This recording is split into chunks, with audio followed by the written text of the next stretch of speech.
મહીસાગરમાં જગતના તાતે માન્યું TV9નો આભાર। TV9ને દર્શાવેલા અહેવાલથી સિંચાઈ વિભાગે કરી તાત્કાલિક કાર્યવાહી। મહીસાગરના ખાનપુર તાલુકામાં આવેલા રંગેલી, ભાદરોડ અને કાળીશેલુ ગામના ખેડૂતો ભાદર કેનાલમાં લીકેજને કારણે પરેશાન હતા। અનેકવાર કેનાલમાં ભંગાણ થતા ખેડૂતોના ખેતરો પાણી થઈ જતા ઊભા પાકથી લહેરાતા ખેતરો બેટમાં ફેરવાઈ જતા। રંગેલી, ભાદરોડ અને કાળીશેલુ આ ત્રણ ગામના લીકેજનો પ્રોબ્લેમ હતો। જે કેનાલ ચાલુ હોય શિયાળાની અંદર તો એ પાણીનું છંદ મારી અને લીકેજ થતું હતું અને જે પાક લઈ નતા શકતા એના કારણે નુકસાન થતું હતું ખેડૂતોને। ચૂંટણી પહેલા જ ભાદર કેનાલમાં લીકેજ અંગેનો અહેવાલ પ્રસારિત થતા સિંચાઈ વિભાગ હરકતમાં આવ્યો અને ભાદર કેનાલના નાયબ કાર્યપાલક ઇજનેરે ચૂંટણી પતે એટલે ટેન્ડર કરાવીને તરત જ કેનાલનું સમારકામ કરવાની બાંહેધરી આપી હતી।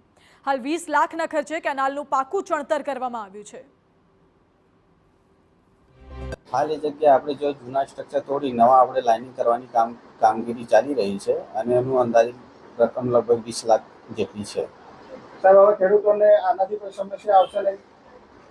ના, હવે એનું જે કામગીરી કરવામાં આવે છે એનાથી ખેડૂતોને કાયમ માટે એનું જે તે તકલીફ હતી એનું નિરાકરણ આવશે।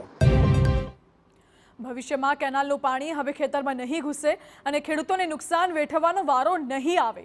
ભાદર કેનાલનું જૂનું બાંધકામ સંપૂર્ણ રીતે કાઢી નવી પ્લાસ્ટિક મટીરિયલ પાથરીને લાઇનિંગ વર્ક કરતા હવે ખેડૂતોએ હાશકારો અનુભવ્યો છે અને TV9નો આભાર માન્યો છે।